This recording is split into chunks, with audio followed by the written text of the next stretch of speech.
Salut à toi l'e-communauté et bienvenue dans cette nouvelle vidéo. Aujourd'hui je vais répondre à une question qui m'est posée beaucoup de fois, c'est quelle banque choisir? C'est tout simple, moi je te conseille déjà à 100% une banque en ligne. Alors pourquoi une banque en ligne?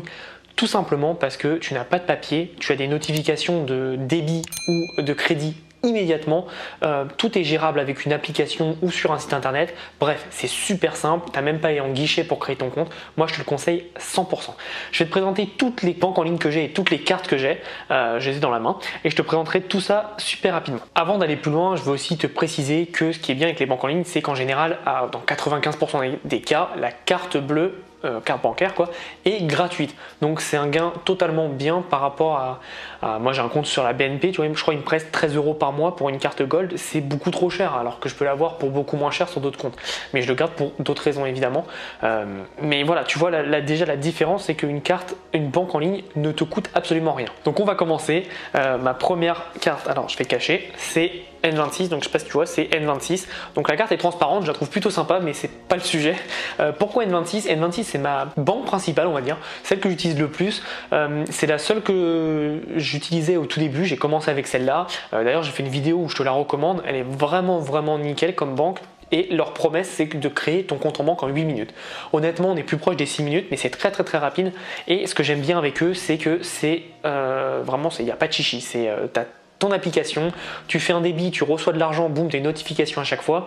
Ce qui est pas mal, c'est que dès que tu perds ta carte, tu peux la couper, en recevoir une autre immédiatement, tu peux changer ton code PIN, tu peux changer ton plafond par jour. Je crois, alors de mémoire, sur la N26, c'est 20 000 € par jour, ou non, 2500 € par jour et 20 000 € par mois. Enfin, c'est juste dingue, parce qu'une carte bleue classique d'une banque classique, je crois que tu es à 1500 ou 2000 € par mois maximum. Donc tu vois la différence. Donc c'est plutôt pratique. N26 c'est top pour faire vraiment tout ce dont tu as besoin avec une entreprise, c'est-à-dire recevoir de l'argent et payer avec ta carte. Alors par contre j'aimerais faire une petite précision. Il y a eu une polémique en juillet comme quoi beaucoup de personnes se sont fait fermer leur compte. Comme d'habitude, c'est toujours la même histoire, il y a une raison, ils ne s'amusent pas à perdre des clients et à fermer des comptes pour ça. Faut voir la logique derrière. Quelle était la logique? La logique c'était que c'est des personnes qui prenaient des comptes personnel, donc gratuit, et qui faisaient du business avec. Donc forcément N26 n'a aucun intérêt à les garder parce que ça leur coûte plus d'argent avec les transactions, etc., de garder un client gratuit qui fait transiter des grosses sommes. Et c'est ce qui s'est passé avec les personnes qui utilisaient N26 avec un compte perso mais qui faisaient du pro avec. Donc c'est juste de la logique. Ils ne sont pas amusés à fermer pour rien. Donc encore une fois, quand tu prends une banque, peu importe quelle banque c'est, respecte les règles, c'est juste normal. Donc non, il n'y a aucun problème. Moi j'ai N26 depuis 1 an et demi, j'ai jamais eu aucun problème, jamais eu de compte fermé. Ils répondent très rapidement, ils m'envoient des messages souvent dès que j'ai une question, etc. Bref, le service client d'N26, j'ai rien à redire dessus. Ensuite, j'ai Bunk. Alors là, je peux te montrer parce que les numéros sont derrière. Donc Bunk, elle est comme ça la carte. Donc ça, c'est une Mastercard. Ils avaient une carte Maestro avant, donc heureusement ils sont passés à Mastercard parce que tu peux payer dans plus de points de vente avec. Et Bunk, ce que j'aime bien avec eux, c'est que c'est limite plus simple que N26 encore. Je pensais pas que c'était possible. Ils viennent de rouvrir récemment parce que c'est une banque néerlandaise, pardon. Et avant ils bloquaient, alors avant ils autorisaient à tout le monde, ils ont bloqué pendant quelques mois pour les Pays-Bas et maintenant ils rouvrent à plus de personnes. Et donc ce qui est bien, c'est que tu peux avoir un compte aussi bien professionnel que personnel. Évidemment je crois que c'est payant le compte professionnel, et derrière tu as une carte qui est envoyée gratuitement et tu peux bien sécuriser ta carte. Ce que j'aime bien, c'est que cette banque mise sur la sécurité. Donc pareil, tu peux changer ton code PIN dès que tu as un problème, mais surtout ce que tu peux faire, c'est que tu peux payer et valider les paiements avec la paume de ta main. Enfin, tu prends la photo de ta main en fait, et puis ils vont les reconnaître, et donc derrière ils vont soit valider ou non. Donc c'est plutôt pas mal. Niveau sécurité, j'aime bien, et dans l'esprit c'est exactement comme N26. J'ai jamais eu aucun problème, j'ai pas mal d'argent dessus et ça me pose aucun problème, tout transite très facilement. Et voilà, j'ai rien à dire de Bunk à part que c'est top. Et pareil, il n'y a pas encore eu de polémique, mais encore une fois, si tu fais du business avec, prends le compte business, ça me paraît juste logique. Voilà pour Bunk. Ah oui, et petite précision pour Bunk, pardon, prends la carte Mastercard parce que tu vas plus pouvoir t'en servir qu'une carte Maestro qui est moins disponible dans les pays. L'autre carte que j'utilise, c'est Revolut, donc pareil je cache parce qu'il y a des numéros. Revolut, c'est une carte qui a fait son trou et qui fait son trou de plus en plus en France. C'est une une banque londonienne qui est devenue officiellement banque en ligne, je crois en décembre 2018. Et ce qui est bien avec cette carte, c'est qu'elle est connue, elle s'est fait connaître parce que tu avais peu de frais de change pour l'euro dollar et la livre sterling évidemment. Donc moi je l'utilise vraiment pour ça. En plus je crois que tu peux acheter aussi des crypto-monnaies à l'intérieur, tu as des assurances, etc.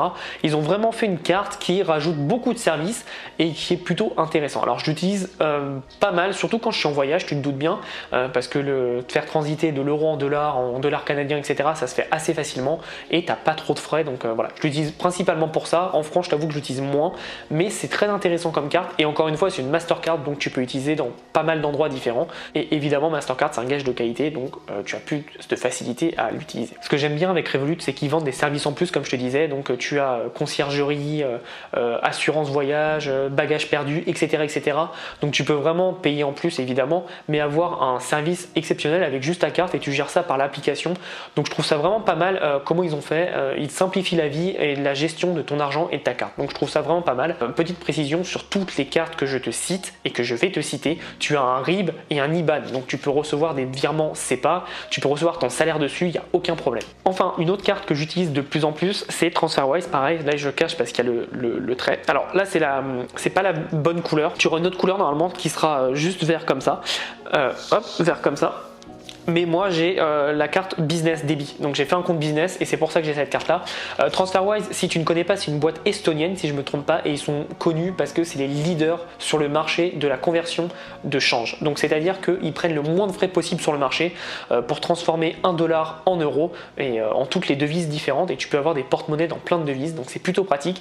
Et comme tu te doutes, j'utilise beaucoup en voyage avec Revolut, j'utilise les deux au cas où une des deux pourrait tomber malencontreusement, j'utilise les deux, donc c'est plutôt pratique. Ça me permet vraiment de me simplifier la vie en voyage. J'ai pas à échanger, à aller au bureau de change avant, parce que en fait mon bureau de change il est juste dans ma carte. C'est tout simple. Je te conseille vraiment de la prendre. En plus c'est gratuit encore une fois, et tu peux avoir un IBAN dans toutes les devises possibles, donc c'est très bien par rapport à Revolut où tu as juste un IBAN de ta banque. Là c'est un IBAN sur toutes les devises possibles et c'est un IBAN différent à chaque fois, donc c'est plutôt puissant. TransferWise et Revolut, c'est les deux que j'utilise pour l'étranger. Évidemment TransferWise c'est mon chouchou parce que c'est gratuit, c'est encore plus simple, et je trouve que la sécurité est beaucoup plus présente que sur Revolut, mais Revolut il y a plus de services. Donc voilà, c'est à toi de faire vraiment l'arbitrage de ce que tu préfères, ce que tu veux, et essaye-les toutes de toute façon parce que c'est gratuit.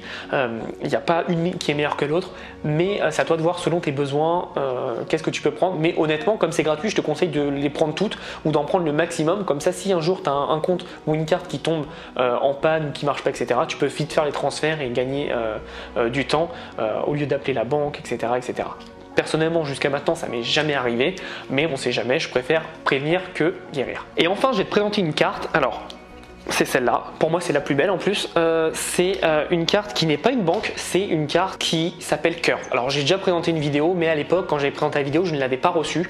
Là ça fait depuis le mois de juin ou mai, je crois que je l'ai reçue, et cette carte a changé ma vie. En fait ce qui est bien avec cette carte, c'est que donc encore une fois c'est pas une banque, c'est juste une carte, mais tu vas pouvoir insérer dedans toutes tes cartes bleues. Et en fait à chaque fois que tu vas faire un paiement, tu vas choisir avec quelle carte tu vas payer. Et ça te simplifie la vie parce que en fonction d'où tu es, si je suis à l'étranger ou si je suis en France, j'ai juste à prendre cette carte et je peux choisir avec quoi je paye. Donc du coup toutes mes cartes peuvent rester à la maison. Avec l'application je gère, et puis si par exemple je me suis trompé, j'ai mis cette carte mais je voulais payer avec l'autre carte, je peux faire, j'ai jusqu'à 48 heures pour changer et faire débiter sur une autre carte. Donc c'est plutôt pratique, je trouve ça très simple à mettre en place, et surtout la carte est vraiment belle, t'as pas tout est fait pour l'expérience utilisateur. La carte est belle, l'application est très pratique, tout est simple et t'as tout ce qu'il te faut, rien de plus. Dès que tu payes, t'as une notification, dès que tu reçois de l'argent, tu as une notification. Bref, tout est facile. Donc je te conseille vraiment d'utiliser Curve. Évidemment, sur tout ce que je viens de te citer, je mets les liens en dessous. Certains seront des liens affiliés, d'autres non. Et je vais mettre aussi mes vidéos sur N26 et sur Curve pour que tu aies un peu plus d'explications. Encore une fois, le plus simple, c'est de demander si tu as d'autres questions particulières. Je ne travaille pas dans ces banques ou sur ces cartes. Donc le mieux, c'est que tu vas voir avec l'espace client de chaque banque parce qu'ils te répondront beaucoup plus facilement que moi. Pour finir, les banques en ligne, normalement, sauf cas exceptionnel, n'ont pas de guichet. Donc évidemment, tu ne peux pas déposer de chèque. Ça me paraît juste normal. L'argent que tu fais, c'est par virement que tu reçois, ou alors que tu donnes, c'est par virement, ou alors tu payes. Tout simplement, mais tu ne peux pas déposer un chèque et ni d'espèces. Ça me paraît tout à fait logique. Donc il faut vraiment avoir de l'argent en liquide, sur un autre compte pour pouvoir le faire transiter. C'est juste normal. C'est pas le but premier. C'est pas de remplacer ta banque. Pour moi, une banque en ligne, c'est un compte à part. C'est pour ça d'ailleurs que j'ai un compte BNP qui me permet donc d'avoir les chèques, mettre de l'espèce, etc., etc. Mais avec les cartes, avec les banques en ligne, pardon, tu peux tout à fait retirer de l'espèce, tu peux tout à fait faire des virements, avoir des virements récurrents, etc., etc. Mais avec les banques en ligne, tu ne peux pas mettre du cash dans un compte en banque parce que c'est pas du tout le but des banques en ligne. Les banques en ligne, c'est de faire transiter de l'argent assez facilement et le moins il y a de cash, le mieux c'est pour eux. Alors évidemment, comme je t'ai dit, tu peux retirer de l'argent, mais tu n'as pas de chéquier avec. Pour toute autre question, encore une fois, va contacter les services clients, ils en sauront plus que moi. Mais s'il te plaît, ne me demande pas si tu peux l'utiliser dans tel ou tel pays, je ne sais pas. Je ne travaille pas là, moi j'habite en France, parfois je vais à l'étranger, ça marche très très bien. Mais si derrière tu veux utiliser pour d'autres cas spécifiques, rapproche-toi d'eux parce que j'ai vu sur trop plein d'autres vidéos que les gens demandaient des conseils et moi je préfère te prévenir avant que tu perdes ton temps, je n'en sais pas plus. Tout ce que je te dis là, c'est ce que je sais. Si tu veux en savoir plus, j'ai fait des vidéos et pour le reste, tu vas voir avec eux sur leur site, tout est bien expliqué. Leur but c'est de te vendre le produit, donc je pense qu'ils ont intérêt à mieux t'expliquer que moi évidemment. J'espère que tu as apprécié cette vidéo, qu'elle va beaucoup t'aider. Encore une fois, si tu n'as aucune banque, renseigne-toi sur ce qui te convient le mieux, sur ce que tu peux mettre en place et j'espère que à chaque vidéo je te le dis, mais j'espère que tu le feras, c'est que tu passeras à l'action et que tu mettras en place ta première banque en ligne et que derrière tu mettras en place des actions massives pour recevoir de l'argent sur cette banque et avec cette carte. Je te souhaite une belle journée et en attendant, passe à l'action.